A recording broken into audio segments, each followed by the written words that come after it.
सपा प्रमुख श्री अखिलेश यादव जी अपने एक्स पर ट्वीट किया है। उन्होंने कहा है कि लोकतंत्र में सिर्फ न्याय की पावर होती है। सही कहा श्री अखिलेश यादव जी ने, न्याय की ही पावर होती है, क्योंकि आपकी तो पावर खत्म हो गई है।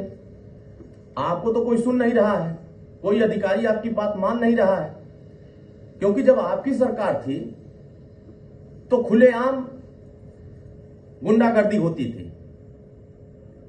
हैरानी यह बात की है कि यह सारी बात वो शख्स कर रहा है जिसने राज करते हुए लोकतंत्र की धज्जियां उड़ा रखी थी। लोकतंत्र के न्याय में अपराधियों को संरक्षण होता था, जो आपका हथियार बन गया था। अच्छा होता कि आप भी लोकतंत्र को मानते, अच्छा होता कि आप भी न्यायप्रिय होते। अफसोस यह है कि आप ऐसे नहीं हैं। इसलिए कम से कम आप तो ऐसी टिप्पणी ना करें।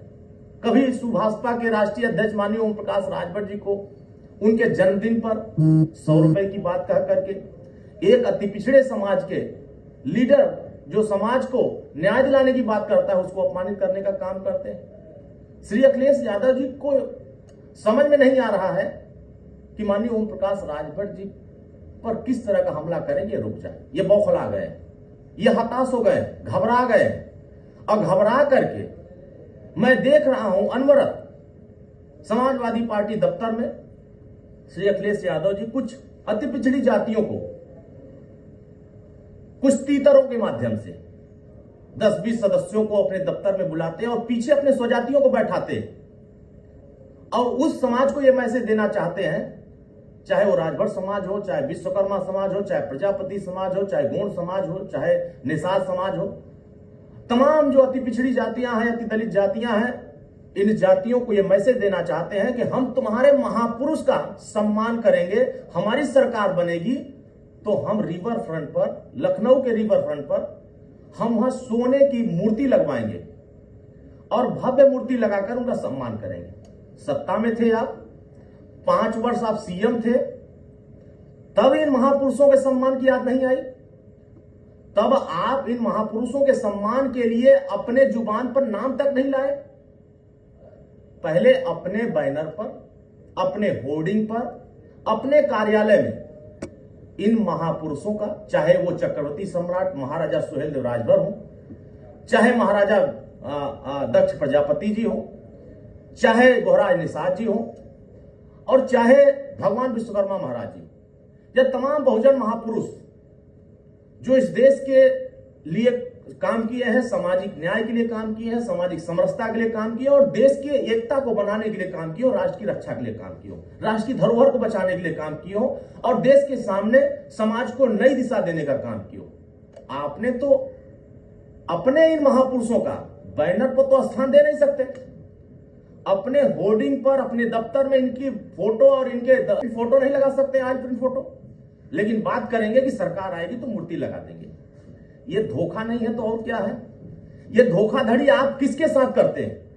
ये अति पिछड़े वर्गों को आप चवन्नी छाप समझते हैं, 100 रुपए की कीमत समझते हैं, इनको आप कीड़ा मकोड़ा समझते हैं, इसलिए आप महापुरुषों के नाम पर वोट की राजनीति करना चाहते हैं, जो कि ये सारे महापुरुष के वंशज, इनके मानने वाले लोग, चाहने वाले, महापुरुष राष्ट्र का होता है, महापुरुष देश का होता है, महापुरुष समाज के लिए, सारे वर्गों की रक्षा के लिए काम किया होता है। लेकिन आप ऐसे महापुरुष का जब इनके अस्तित्व पर कोई हमला करता है, इनके ऊपर कोई प्रहार करता है, इनको अपमानित करता है, पूरे आन मान शान पर इनके प्रहार करता है, तो श्री अखिलेश यादव जी आपका जुबान क्यों नहीं खुलता है? इसलिए जुबान नहीं खुलता है कि आपको वोट दिखाई देता है।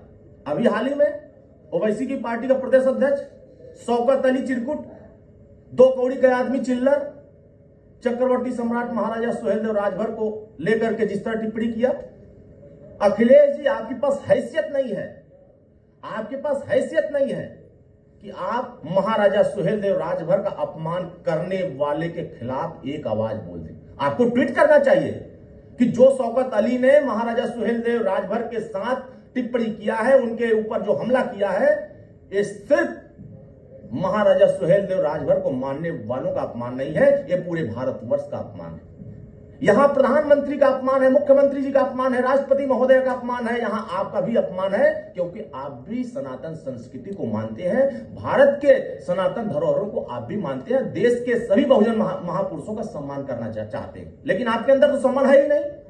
अगर थोड़ा सा भी सम्मान होता तो उस चिरकुट ने, उस चिल्लर ने जिस तरह का प्रयोग किया है, विदेशी आक्रांताओं का महिमा मंडन कर रहा है, उनको राष्ट्रनायक बता रहा है, और जिन्होंने राष्ट्र की रक्षा वास्तव में किया, देश की रक्षा वास्तव में किया, देश की सुरक्षा किया और देश को 165 वर्ष तक बचा कर रखा, ऐसे राष्ट्रनायक का अपमान आप कैसे देख सकते हैं?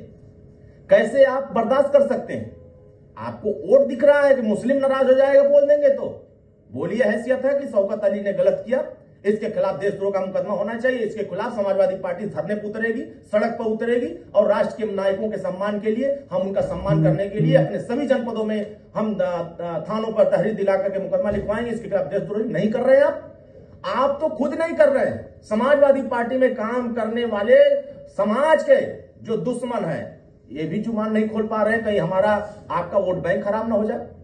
इसलिए मैं कहना चाहता हूं, ये समाजवादी पार्टी के दलालों की हैसियत नहीं है, या समाजवादी पार्टी मुखिया की हैसियत नहीं है कि ऐसे शौकत जैसे चिरकुट चिल्लर के खिलाफ कुछ बोल दे। आप मत बोलिए। 2027 में यही समाज, राष्ट्र की रक्षा करने वाले समाज, पिछड़े समाज के लोग, दलित समाज के लोग, वंचित समाज के लोग सत्ता से 100 कोस दूर रखेंगे। क्यों? क्योंकि आप ना महापुरुष के सम्मान में खड़े हो पा रहे हैं, ना पिछड़े दलित के साथ अन्याय हो रहा है तो उसको न्याय दिलाने के लिए जा पा रहे हैं, क्योंकि आपकी कोई सुन ही नहीं रहा, आप तो खुद ही पैदल हो गए हैं। इसलिए माननीय ओम प्रकाश राजभर जी, जो पीले गमछे को लेकर के थाने पर, तहसील पर, ब्लॉक पर जो सम्मान कार्यकर्ताओं को दे रहे हैं, गाजीपुर की घटना का आप जिक्र कर लेते हैं। गाजीपुर की घटना, जिस तरीके से वहां घटना हुई, इसकी जांच करने के लिए माननीय मुख्यमंत्री जी ने निर्देशित कर दिया है और वहां जांच हो रही है।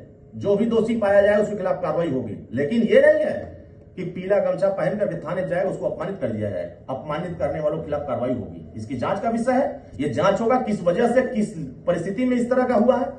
तो मुझे लगता है कि आपकी जो हताशा है, जो आपकी निराशा है, आपके लाल टोपी की जो खतरा था, वो खतरे सत्ता से आपको दूर करके रखा हुआ, इसीलिए पीले गमछे से आपको तकलीफ ज्यादा हो गई।